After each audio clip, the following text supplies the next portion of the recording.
buenas noches, bienvenidos a Consulta Médica. Hoy les vamos a hablar de vértigos y quédense con esta palabra, vértigo posicional paroxístico benigno. Quizás ahora mismo no les diga nada, pero al final del programa seguramente sabrán un poco más sobre esta patología.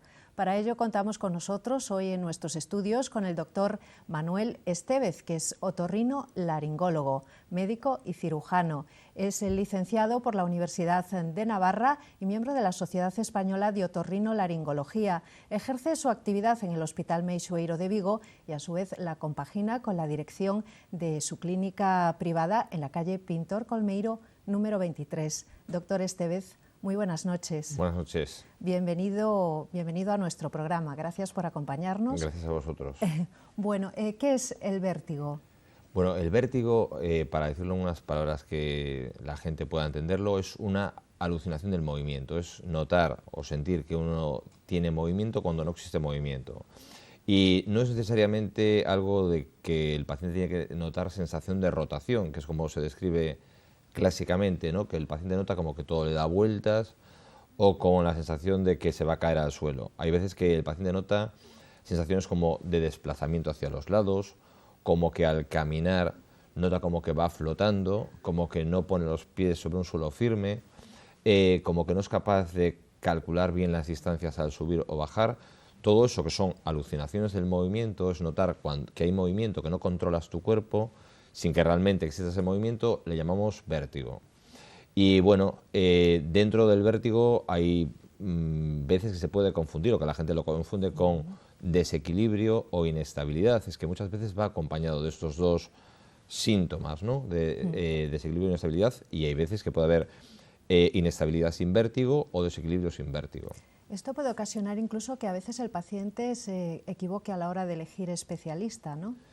Sí, el vértigo, vamos a ver, normalmente el paciente nota el síntoma de inestabilidad, sensación de movimiento, de giro, a veces es muy claro y se suele desencadenar a veces porque el paciente está en la cama, se levanta de la cama y cuando se levanta nota que todo le da vueltas alrededor y que se tiene que agarrar porque se va hacia los lados.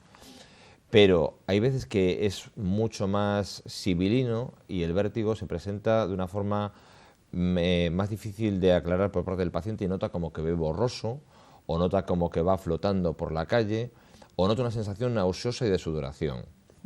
Entonces, si el paciente ve, por ejemplo, borroso, muchas veces piensa que tiene un problema del oculista y acude a su oftalmólogo para que lo vea porque ve borroso y dice, ¿serán las gafas? ¿Será que no tengo bien graduada la vista? ¿Será que me ha parecido algo?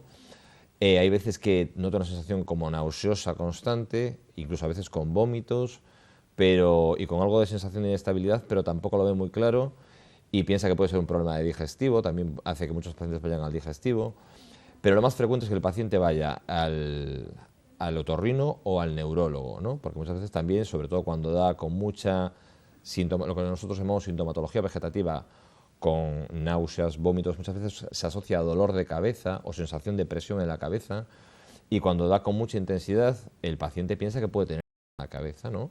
Y entonces muchas veces hace que acuda al neurólogo, ¿no? Pensando que puede tener, pues ahí, pues a veces un tumor, dice, tendré un tumor. Eso asusta mucho a la gente, ¿no?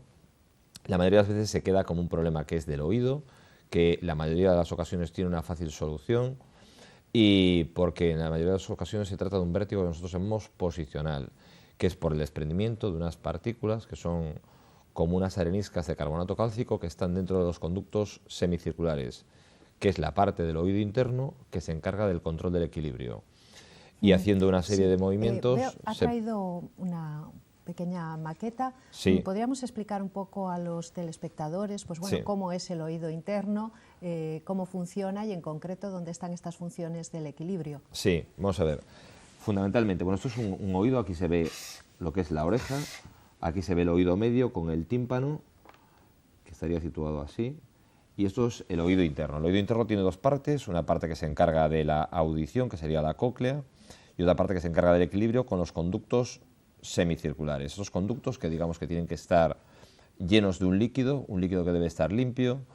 Cuando en su interior hay flotando en suspensión unas partículas que son como areniscas de carbonato cálcico. Que son los otolitos. Que son los otolitos, que viene de la palabra que es piedritas del oído.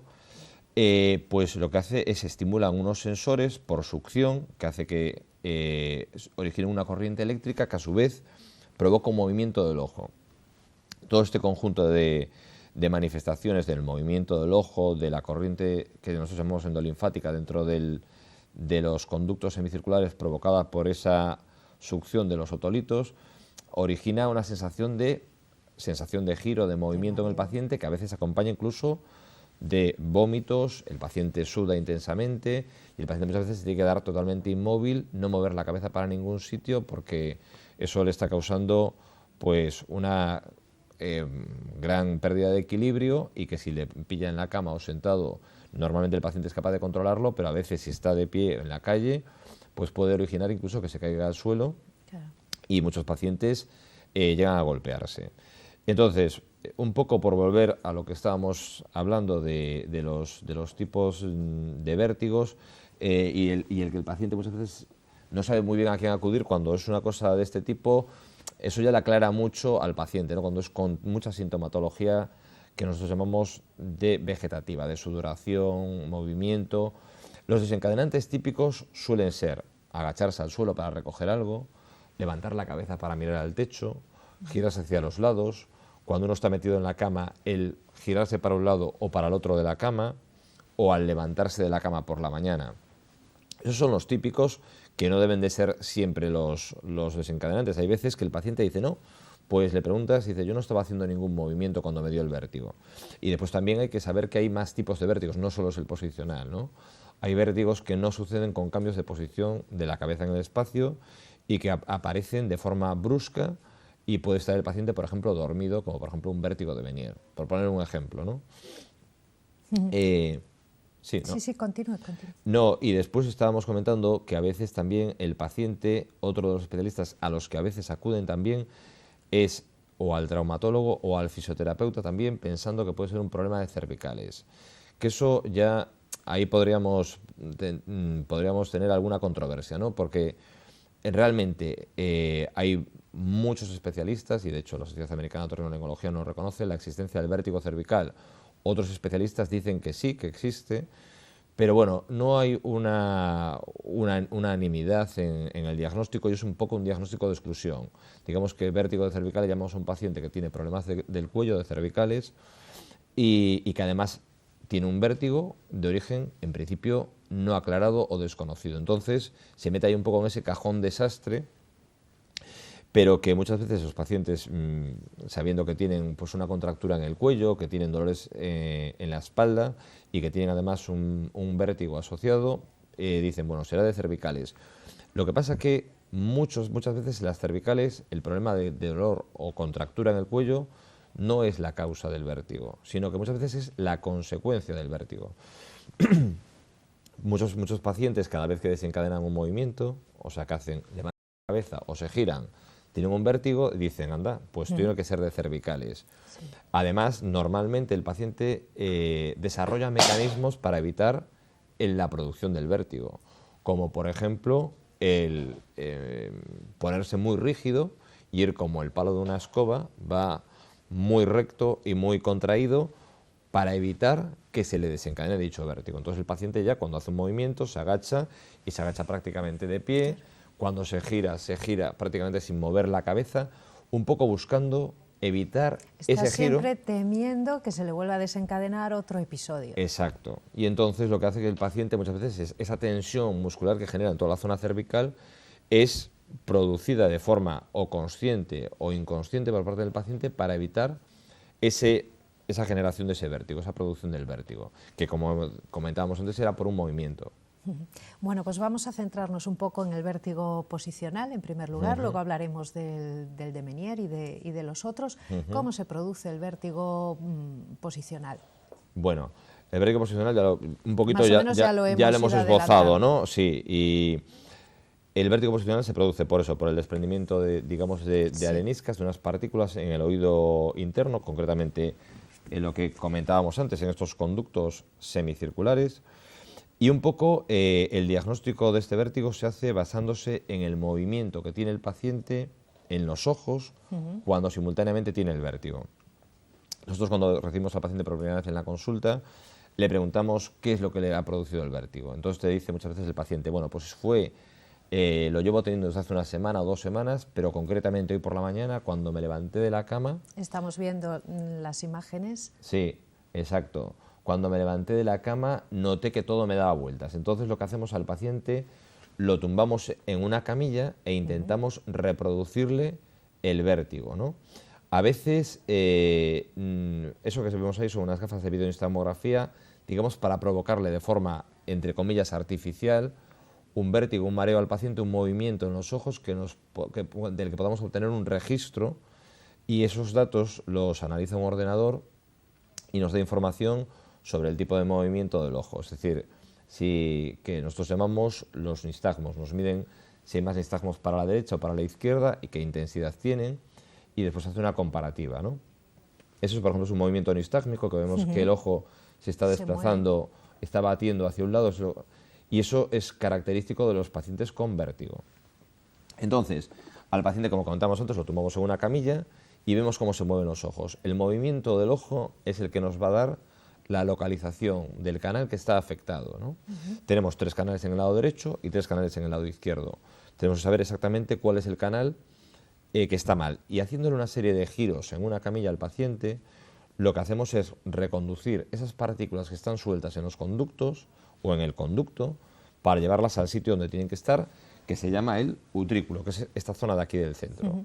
Pero claro, esos movimientos no son unos movimientos aleatorios que de cualquier forma vayan a entrar las partículas. Es más, si hacemos los movimientos, por ejemplo, de un canal posterior de forma inadecuada, podemos meter las partículas en un canal lateral y convertirse en un vértigo posicional del canal lateral, que también tendría muy buen tratamiento, muy buena solución, realizando las maniobras, pero ya no serían las de un canal posterior, sino las de un canal lateral.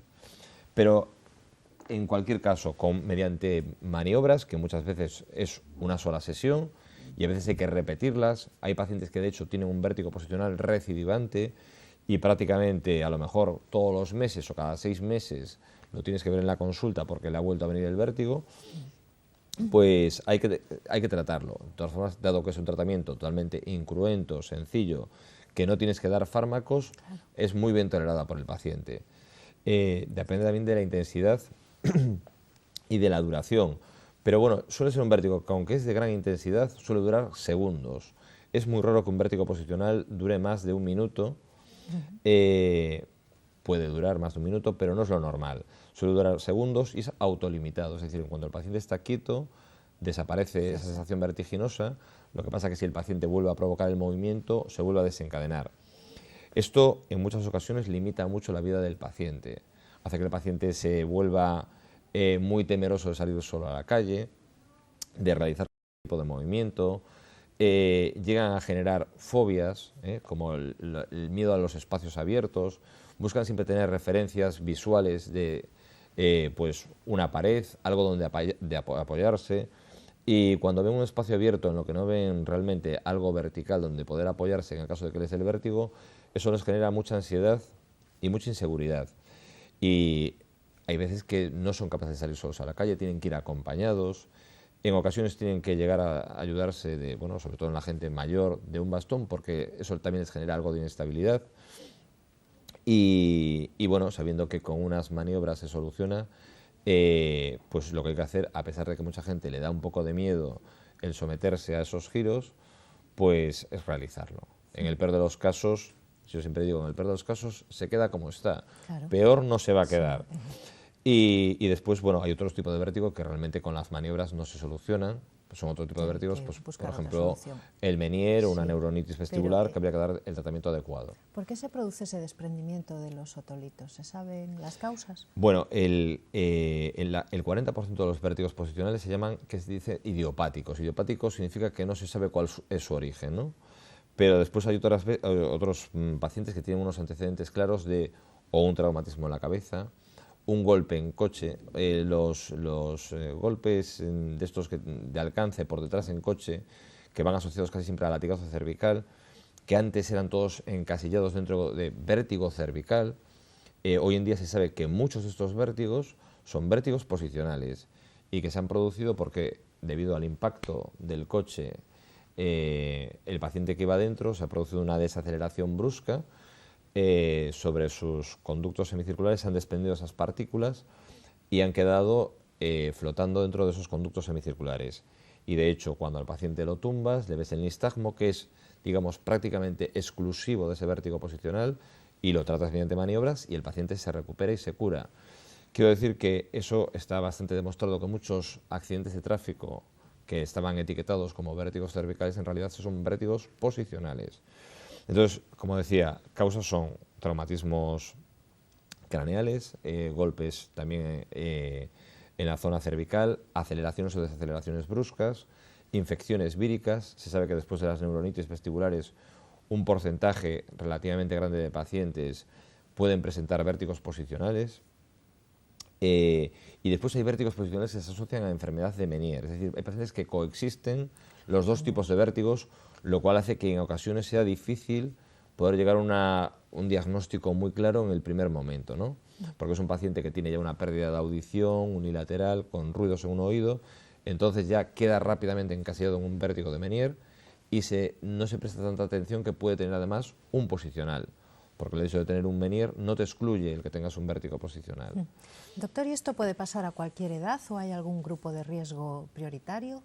Sí, es bastante más frecuente conforme van pasando los años. La gente mayor tiene una incidencia mayor que la gente más joven. De hecho, en los niños, aunque existe, es muy raro y sobre todo a partir de los 40 años es cuando empieza a ser más frecuente. Y a partir de los 60 años es mucho más frecuente. La incidencia estimada más o menos del vértigo es entre 40 y 60 casos por cada 1000 habitantes, o sea que es una incidencia relativamente elevada. Factor de riesgo, la edad. ¿Se La sabe edad, por qué? sí.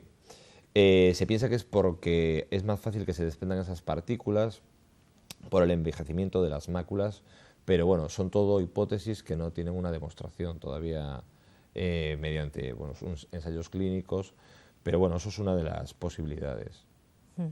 ¿Y el porcentaje de éxito de recuperación tras realizar estas maniobras, aunque haya que hacerlas varias veces, se conoce? Sí, se conoce que más o menos alrededor, según las series que están publicadas, entre un 80 y un 90% de los pacientes a los que se les realizan las maniobras se quedan, digamos, libres de enfermedad, ¿no? Lo que también se sabe es que más o menos alrededor de un 20% de los pacientes a los que les has hecho las maniobras y se han quedado curados, antes de que pase un año van a volver a recidivar. Es decir, 1 de cada 5 le hacen las maniobras y antes de que pase un año vuelven a estar en la consulta o en el servicio de urgencias porque tienen de nuevo el vértigo, ¿no? Pero en esos casos lo que tienes que hacer es volver a repetir las maniobras y en principio se solucionaría el problema. Hay veces que el paciente, aún haciendo las maniobras correctamente, se queda durante unos cuantos días con un mareo residual que nosotros llamamos mareo, algo que no es tan concreto como un vértigo, es una sensación como menos definida y no es una sensación tanto de giro, que es como una sensación que te dice el paciente de malestar, como mezcla de inestabilidad, de desequilibrio, de tener el estómago un poquito revuelto, pero que no tiene sensación de movimiento y que le permite hacer una vida completamente normal. Y eso normalmente suele pasar en horas o a veces en días, y en cualquier caso, como los pacientes los tienes que citar en la consulta para hacer una revisión, haciendo de nuevo las mismas maniobras o otras complementarias si fuera necesario, puede solucionar ese pequeño residuo que queda. Pero bueno, efectivamente el gran problema del vértigo posicional es la recidiva, ¿no? El recidiva, que es el que vuelve a reaparecer, la reaparición del vértigo. Bueno, vamos a hablar ahora de otros tipos de vértigo periférico, la enfermedad de Meniere. ¿Qué es, por qué se produce, cuáles son sus causas y cómo se diagnostica y cómo se cura? Esta sí que es con fármacos. Vale. La enfermedad de Meniere, que es un tema que me ayuda también para comentar, que en el vértigo posicional una cosa que es muy importante es que es un vértigo en principio sin pérdida de audición, ¿eh? La audición está conservada, es un paciente que tiene una audición normal y en principio también sin ruidos en los oídos. El Meniere es una enfermedad que tiene una tríada que consta de vértigo, El vértigo tiene que ser un vértigo que dure más de 20 minutos de duración. Es un vértigo con mucha sintomatología vegetativa, o sea, con mucha náusea. Son pacientes que están vomitando, que se tienen que meter en la cama, apagar la luz de la habitación, tener todo en silencio porque les molesta muchísimo el ruido, y tarda en pasarse, pues, a veces hasta horas, ¿eh? Los pacientes normalmente necesitan tratamiento intravenoso en algunas ocasiones, que lo que se suelen dar son sedantes vestibulares, ¿no? Que, bueno, nosotros utilizamos el sulpiride y la dietilperacina, que son antieméticos para las náuseas y los vómitos. Con un tratamiento con estos fármacos, digamos, que le ayudan al paciente a que no tenga la sintomatología tan abrupta, pero no curan la enfermedad. No curan la enfermedad y además, digamos que la duración del brote va a ser más o menos la misma, pero quizá con menos náuseas, con menos vómitos, y el paciente, al estar un poco más sedado, lo va a sobrellevar mejor.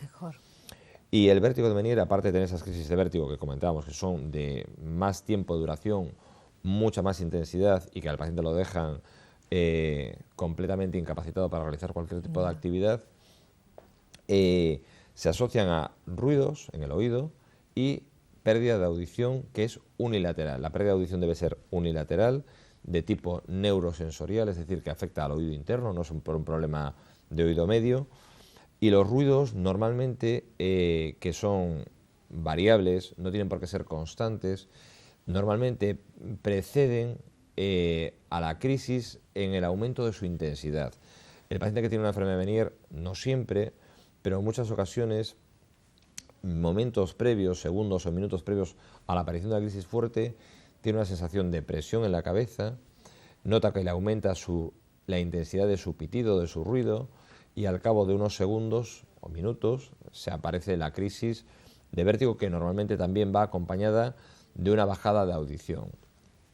Los pacientes con enfermedad de Meniere suelen tener un curso progresivo de pérdida de audición del oído afecto hacia, bueno, una pérdida importante, incluso hacia perder la audición de forma completa con el paso de los años, ¿eh? Afortunadamente es una enfermedad que afecta casi siempre a un solo oído, con lo cual siempre le queda un oído útil, y solo en un pequeño porcentaje de casos afecta de forma bilateral. El Meniere, digamos, cuando al paciente le produce muchas crisis que le resulta imposible hacer una vida normal, un paciente que, pues, todas las semanas, 2 veces por semana, tiene este tipo de crisis, pues no puede desarrollar un trabajo normal. Entonces, en ocasiones el paciente necesita tratarlo de forma más o menos definitiva. Y entonces, actualmente, el tratamiento de elección para estos pacientes que se llaman con crisis intratables y con muy mala calidad de vida, se les trata con gentamicina, que es un antibiótico, pero que, a diferencia de cómo se usan los antibióticos de forma habitual, que es tomarlos por boca o tomarlos pinchados, ponerlos pinchados, se utilizaría por vía transtimpánica. Se pinchan con una aguja muy larguita y se instilan unas gotitas de ese antibiótico, que no es por la acción antibiótica, sino por la acción tóxica sobre determinado tipo de células del oído, por lo que es efectivo. Se instilan en la caja timpánica y lo que hacen es destruir las células que están involucradas en la producción de esas crisis de vértigo de Meniere.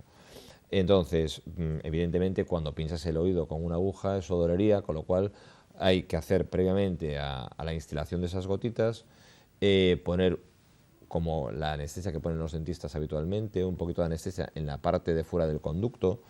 Se pone normalmente en esta zona del conducto, se pone un poquito de anestesia y posteriormente, con una aguja larga, como una aguja de pinchar intramuscular, pero más larga, como de punción lumbar, se pincha aquí en el tímpano unas gotas de esta sustancia. Normalmente no se llega a pinchar ni siquiera 1 mililitro, o sea, suele ser como 0,6 mililitros de esa sustancia, que lo que actúa es destruyendo ese tipo de células.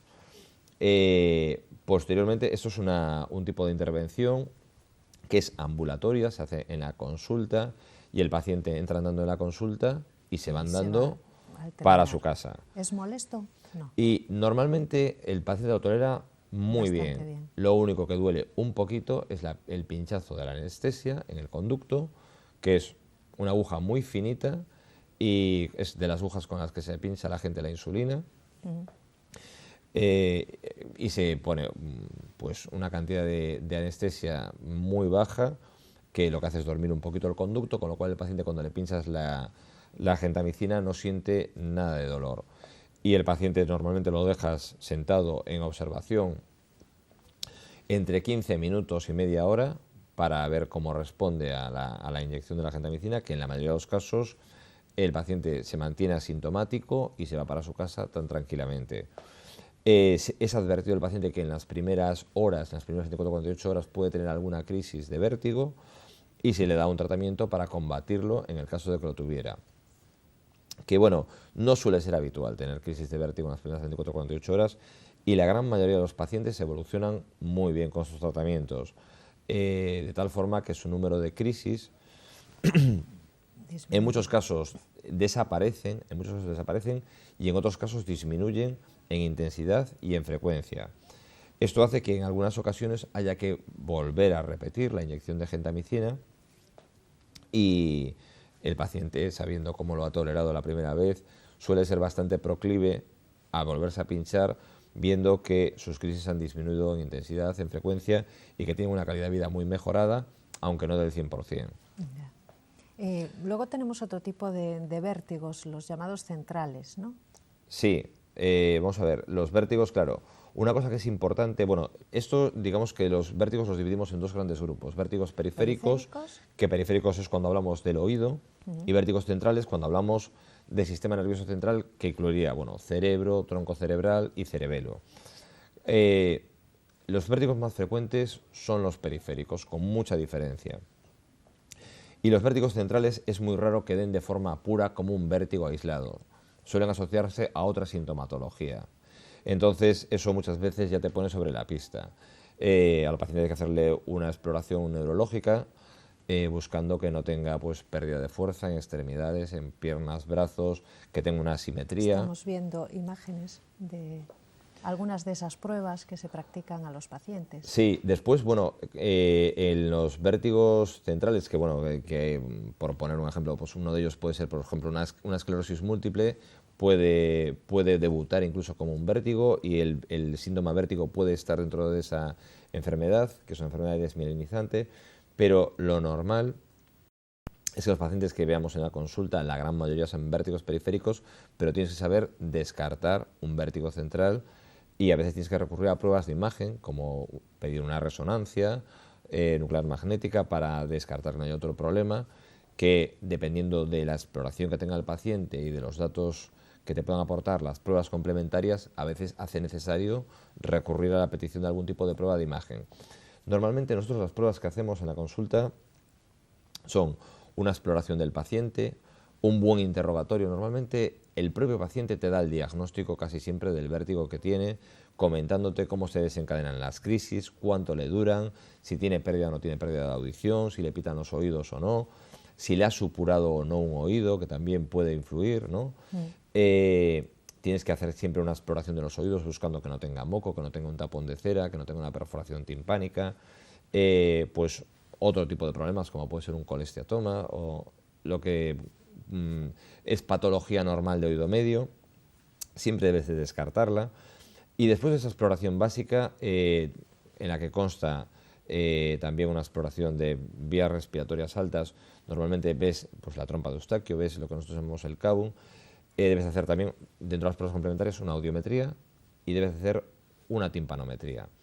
Y después, a veces, no es necesario en todos los casos, recurres a lo que se llaman pruebas específicas de vértigo, como pueden ser la videonistomografía, que es la prueba esa donde veíamos antes que se le colocan unas gafas que llevan una cámara acoplada, que lo que hace es un registro del movimiento del ojo.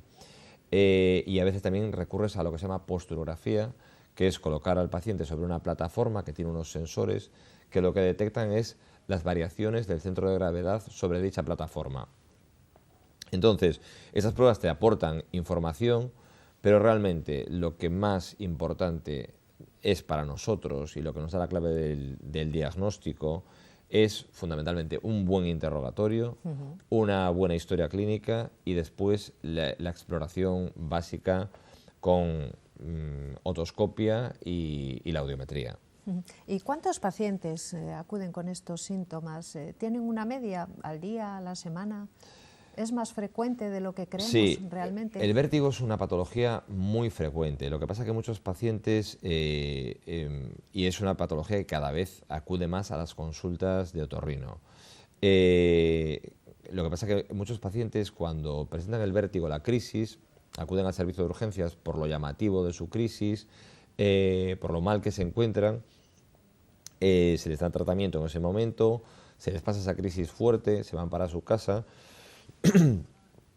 Y después, muchas veces, en gran parte, debido a la demora que tenemos en las consultas en algunas ocasiones, pues hace que el paciente le demos tiempo que algunos se curen de forma espontánea, porque hay un pequeño porcentaje de pacientes que se curan de forma espontánea sin médico, sin tratamiento y sin tratamiento farmacológico ni, digamos, de maniobras de reposición de otolitos.